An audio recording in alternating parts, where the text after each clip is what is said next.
if you have young girls, young women, young ladies who are going through those teenage years through puberty, and then you're also going through perimenopause, there could be some fireworks happening in your house right now.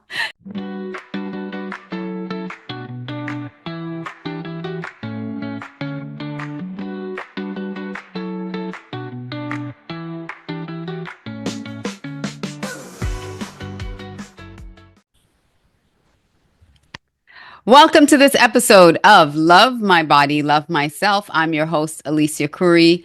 And on today's show, we have Dr. Victoria Mondloch. Did I say that correctly? You did. Thank Ah, you. yay. Dr. Vicky is with us. She is a hormone doctor, a gynecologist who really specializes in hormones. And because perimenopause is something that creeps up on us and just like we have no idea what's happening to our bodies, what's going on. I wanted to have this conversation with Dr. Vicky to give us some things that we should be looking out for and some real strategies for how we enter into this stage of life that it doesn't have to be miserable, right, Dr. Vicky? Absolutely right. It should be something extremely manageable, and you should be able to identify and validate, and therefore also work to reverse many of the symptoms that just creep up on you. Yeah, I love that. I love that because we're hearing now that women, even at 35, are having some of these perimenopausal symptoms. So these are things that we have to start looking out for. And you're so gracious. You're giving us a kind of a checklist that we can start looking out for. So we'll add that checklist link. We'll put that there for anyone who is interested in making sure that they understand. But tell us, first of all, the books that you have behind you. I want you to share your books Mhm. because if you have young girls, young women, young ladies who are going through those teenage years through puberty, and then you're also going through perimenopause, there could be some fireworks happening in your house right now. So I want you to share your books and share what is happening with these two age groups and why they could be clashing at this moment in time. Well, and thank you so much for that. The two books that I have in particular, the first book is Blossoming, Becoming a Woman, and it's a mother-daughter guide because we as the moms were never given any direction, what to do, what is happening to our body. We were just told we were histrionic and moody and go to your room. And when you go to the pediatrician, they don't get any guidance either. So they simply go, we'll put you on the pill.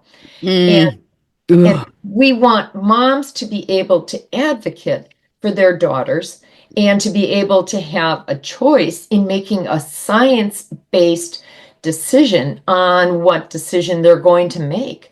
And Yeah. so this second book I wrote, and I'm saying this for a reason, is the mom's in the grandmother's book, Full Bloom, about perimenopause, menopause, postmenopause.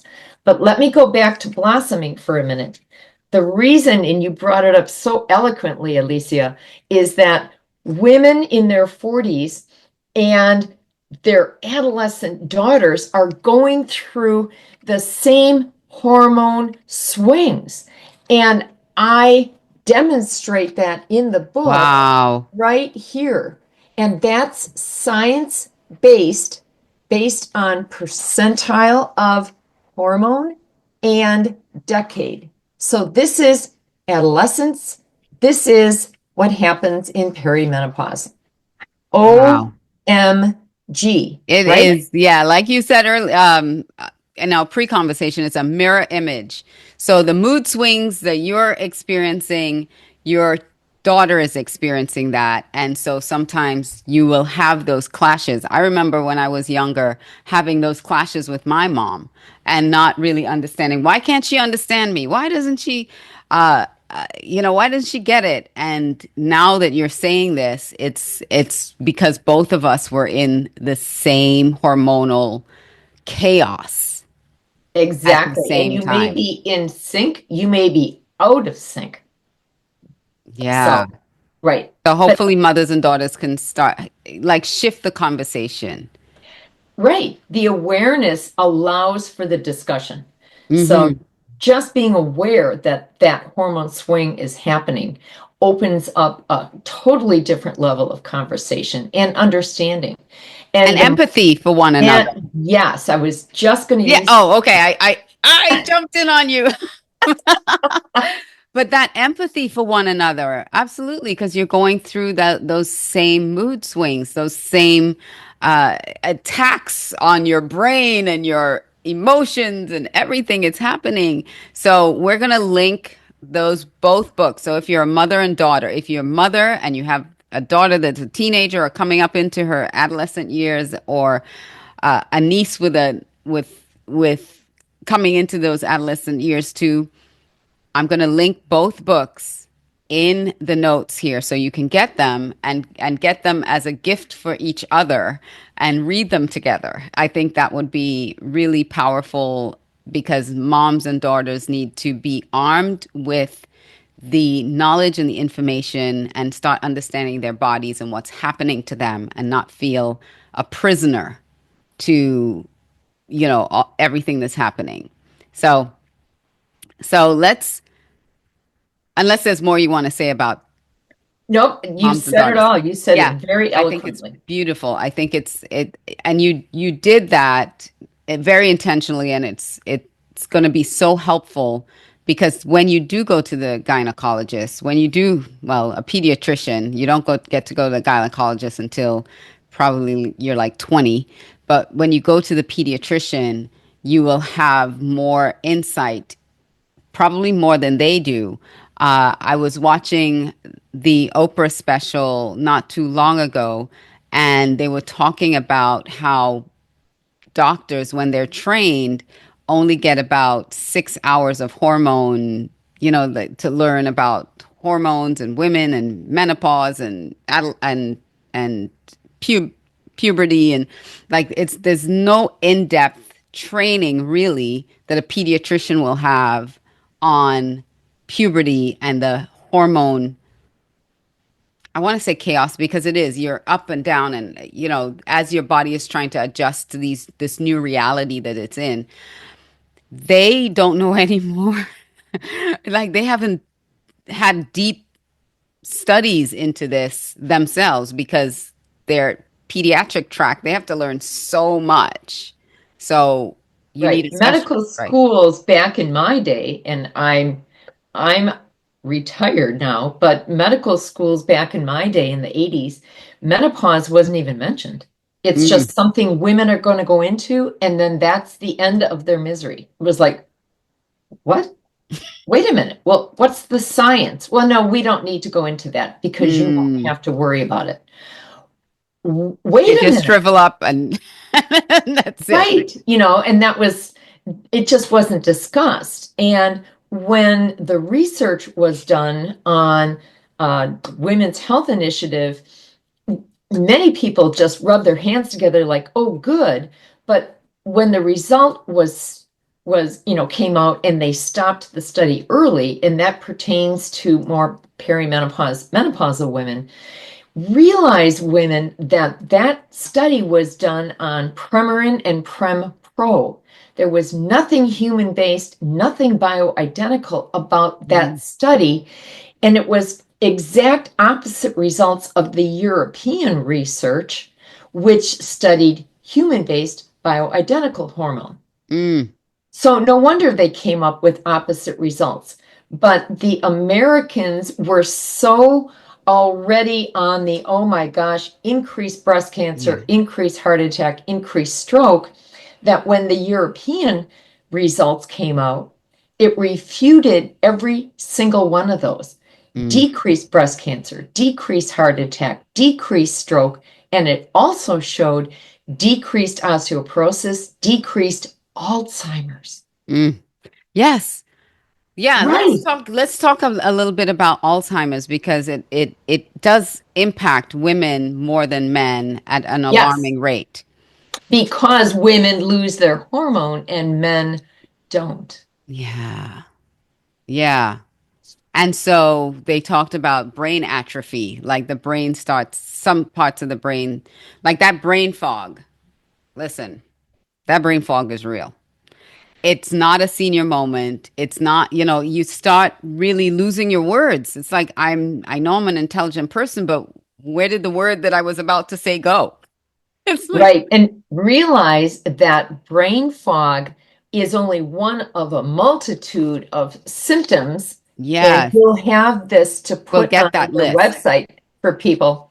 But it's related to the hyper vascularity and the vasodilation, vasoconstriction that happens with hormone swing. Hmm. So if you take away hormone, you vasoconstrict, almost like you're Yeah, cold. like you're now like a mummy. You're wrapped up Right. in And it. so you get decreased oxygen to your brain. Wow, that makes sense, right? Give it give it estradiol, give it hormone, and all of a sudden it's like walking inside in the wintertime. You start taking your layers off, you start flushing, and now you're doing that with your brain. You're giving it oxygen, and it Mm. goes, thank you. And now it can actually function. So over time, if you keep doing those swings and then you actually, with menopause, take that hormone away, you are constantly like being outside in the cold and Mm. decreasing oxygen all the time to your very important brain. Wow. Wow. And that's why a lot of us who are Gen Xers have moms who are dealing with Alzheimer's and dementia because they weren't given this information. It wasn't available for them to understand. They need to continue to get the hormone replacement to help their brains. Well, And to help now, yeah. everything. Well, Exactly. everything, but when we're dealing with Alzheimer's and dementia, specifically, like that is one of the things that we needed to keep up after menopause. I know my mother went into menopause early because she had a hysterectomy early in life, and so that, like, she wasn't getting those hormones for a very long time. Yeah, and what if only what we know now, she could have known then. Hmm. She would have been spared that embarrassment, that premature aging, that premature loss of cognition, which Hmm. is totally preventable. Wow. I wish we had known that. Yes, exactly.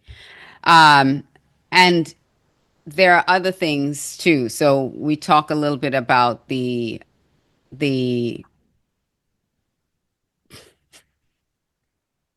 I'll cut this out. I just realized I forgot to put my timer on, so I don't know how long we've been talking. Okay. Three, two, one. So we've talked about how it impacts our brain not having those hormones. We've talked about our moods, the mood swings, but I want to go a little bit deeper into those symptoms, the mood, the moodiness, and some of the other less known symptoms like I had. So let's talk about our moods first, and then we'll talk about some of the lesser known symptoms that we should keep Absolutely. an eye Well, on. think about in a normal menstrual cycle, you were always thinking you were moodier, more emotional when you were the week before your cycle. Hmm. Well, imagine that what happens in your cycle when you're still having a period is you will ovulate about halfway through, about day 14 for a 28-day cycle. You will peak your progesterone and then it will drop. So it's that slope of drop in progesterone that tells your uterus to bleed, but it's also the drop in progesterone that triggers the moodiness. And Mm, you say, well, not everyone gets moody. Well, as we progress through our 20s, our 30s, we hit our 40s, not only do we have that up and down hormone shift, right, that I showed you, hmm but we also don't make the same amount of progesterone as we used to make. And hmm so if you don't make as much and you are getting a longer like glide into your quote period, then you're at lower numbers longer, and that's what triggers the PMS. mm. Take the progesterone away, and oh my gosh, it's emotionality on steroids. It's you can hear a commercial on the radio and go, Mm. oh my Oh God, you're right. And you're God. And you're embarrassed, but yet at the same time, you realize it's not your fault. So, mm, and you can yeah. be angry one minute and emotional the next. And it's lack of progesterone is what's causing it. Wow. Wow. Right. So that we don't have anything to regulate our moods anymore. It's just Right. gone. Um, and then some of the symptoms, because I've talked about this before. I had when I was about 48, I had frozen shoulder, and I went to all kinds of different doctors. Did an MRI, did cortisol shots, and it wasn't only until they did a PRP shot, which is my own Mhm. blood stem cell shot, that it healed. And then about 6 months later, the other shoulder started to go. I had no idea that frozen shoulder was a symptom of perimenopause. Mhm. Had I And it's known a that, drop in your estradiol, drop in my estradiol. right? Because estradiol's function in the body is to increase blood supply per square inch in the organs that have estradiol receptors. Well, that just begs the question, which organs have estradiol receptors? Head to toe, every single organ, from your skin to your hair to your teeth to your eyes to your muscles, your Mm. joints, everything. Wow. Add to that the swing that you go through, and Mm. it's no wonder that this shoulder going first was your precursor to this shoulder going next. Yeah. Did my DCIS, because the estradiol, the drop in estradiol, did that also contribute to my DCIS? What happens with DCIS and breast cancer is that it is a preventable estrogen dominant syndrome. Now, let me explain what I mean by that. If in your 40s as a woman, you are making less progesterone, but you may be making more percentile of estradiol than progesterone, for those 10 years, you may actually be estrogen dominant, even though your numbers are lower than what they had been before. Mm-hmm. It's all about the ratio. Okay. Right. So if for 10 years, instead of being balanced, if for 10 years you make less progesterone than estradiol, you're 10 years estrogen dominant. Mm.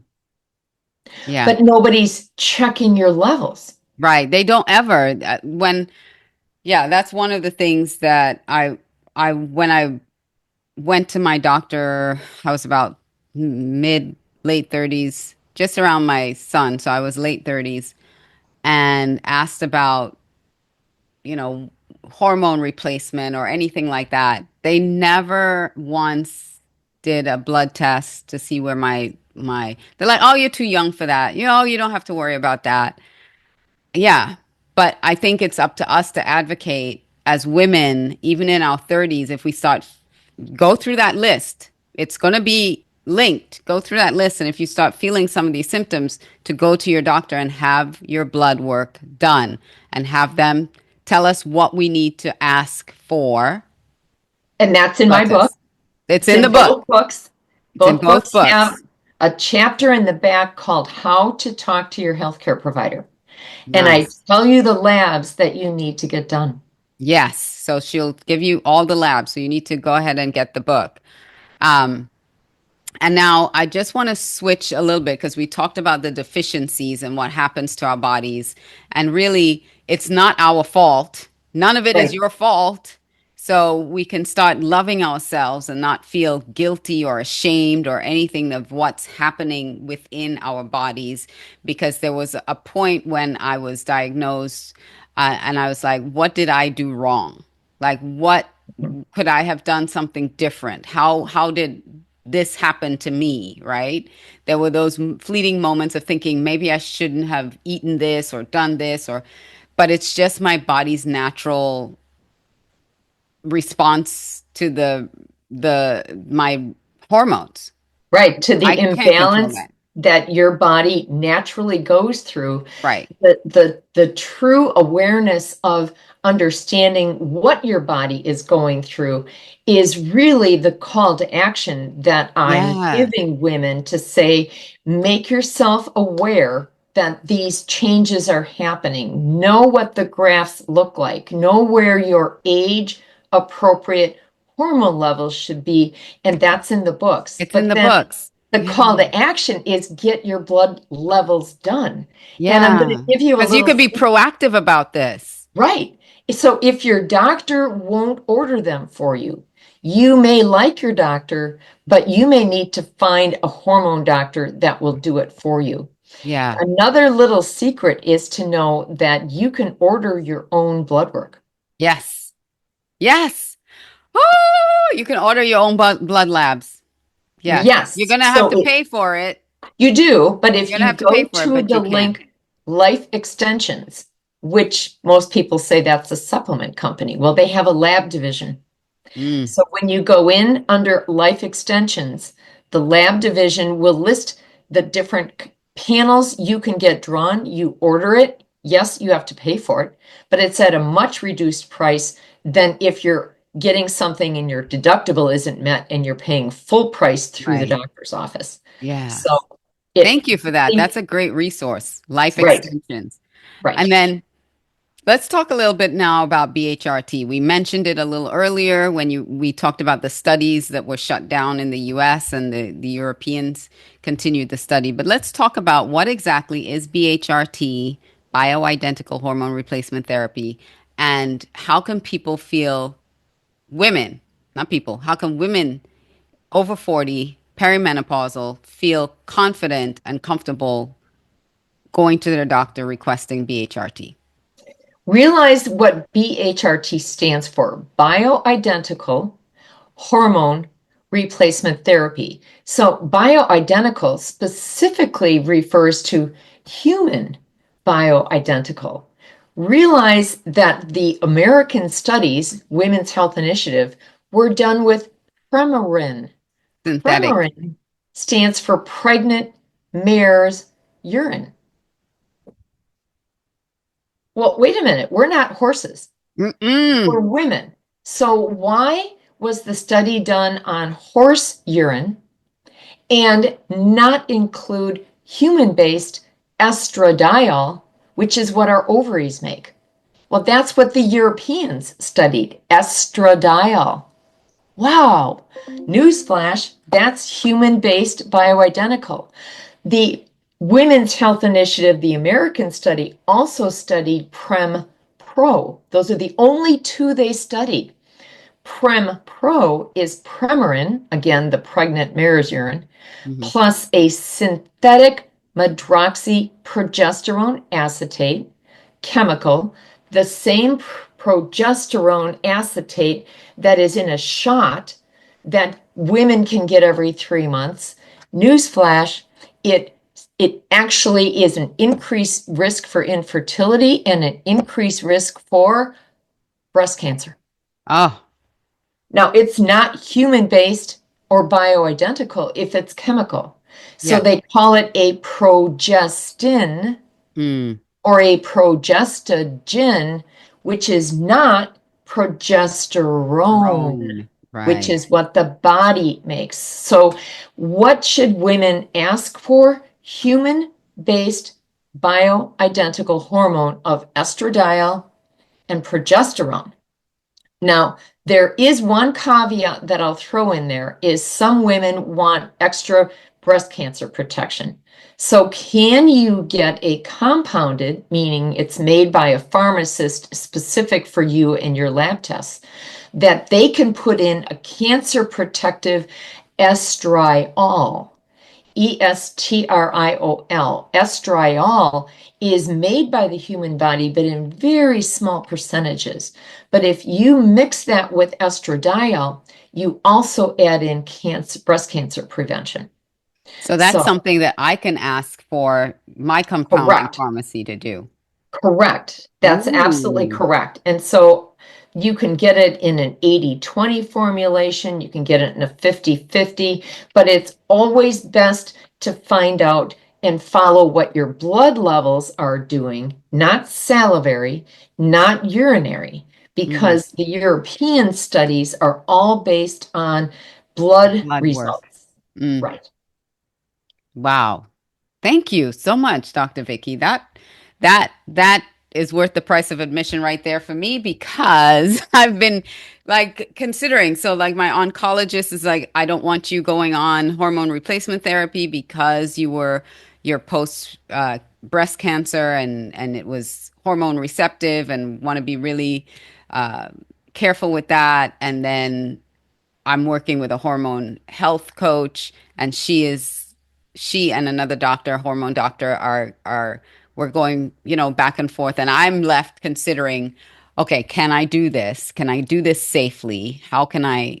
But now that with this that you're sharing with me, I will go back with that information and tell them, can we use this ingredient? Say it again, Estriol. estriol with the estradiol Correct. and right and the progesterone in a Yes. in a combination, and we'll start low and slow. And yes, thank you. That's very helpful because again, unless a doctor really on their own chooses to dig into this research of women's hormones and really understanding the science behind it and what's happening in research, their knowledge of it isn't taught. Like they have to go search it out. Correct. That's correct. And to this day, I think there are only, I think the percentage of medical schools that even do any mention of menopause in their curriculum is less than 20% Mm. to this day. And so And many of us go through it every single year, you know. And right, that's the when we talk about the imbalance or the see, this is the brain fog again. There is a word I'm looking for, and I know it. But when we talk about how research isn't really done on women's health, menopause, pregnancy, like there are so many things that go on in a woman's body, and we're not getting the resources to understand women's health and the complexities of what's happening in our bodies that we just have to kind of figure it out. We're left to try to figure it out.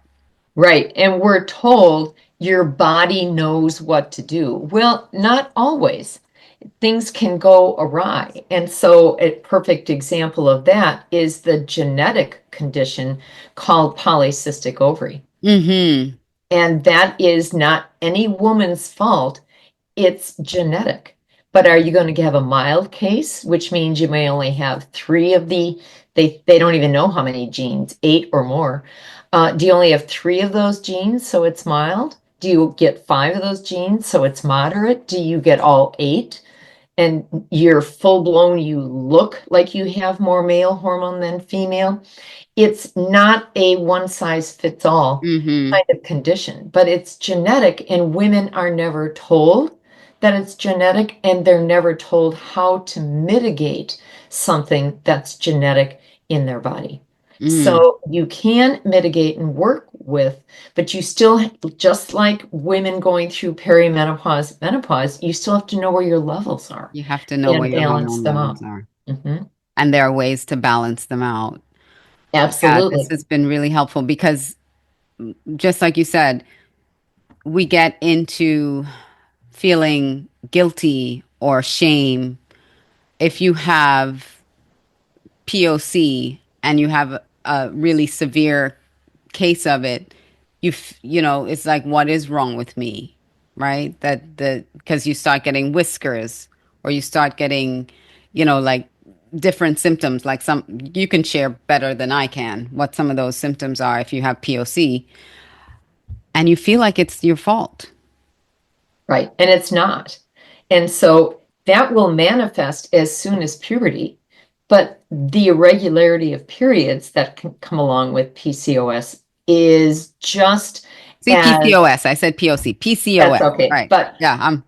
it is the same irregularity that women going through hormone shift are going to have. So it's not necessarily even tumbled to unless you have moderate to severe symptoms. And those symptoms can be insulin resistance. So now women start putting on weight that it's primarily in their mid abdominal section.